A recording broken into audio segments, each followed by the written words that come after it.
আগামীকাল আগস্টের 31 তারিখ এসএসসি এসএলএসটি 9-10 পরীক্ষার ঠিক এক সপ্তাহ আগে তোমাদের বাংলা বিষয়ের ক্যান্ডিডেটদের জন্য 3 নাম্বার এবং লাস্ট মক টেস্ট নিয়ে আসছি আগামীকাল রাত্রি 10টায়। যারা এখনও টিচমেন্টের রুমে এনরোলমেন্ট করনি তাদের জন্য স্ক্রিনে এনরোলমেন্ট আইডিটা দিলাম বা ক্লাসরুম আইডিটা দিলাম। টিচমেন্ট অ্যাপটা ডাউনলোড করে এই আইডিটা দিয়ে এনরোলমেন্ট রিকোয়েস্ট করো।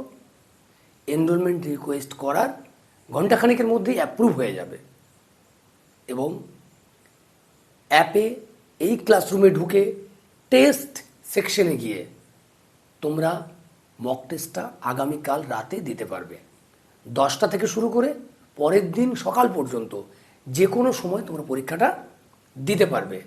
অতএব যাদের এনরোলমেন্ট করা নেই তারা অবশ্যই এনরোলমেন্টটা করো, আর যারা এনরোলমেন্ট অলরেডি করেছো তারা মনে রাখবে আগামীকাল রবিবার 31শে আগস্ট রাত্রি 10টায় তোমাদের তৃতীয় মক টেস্টটা হতে চলেছে।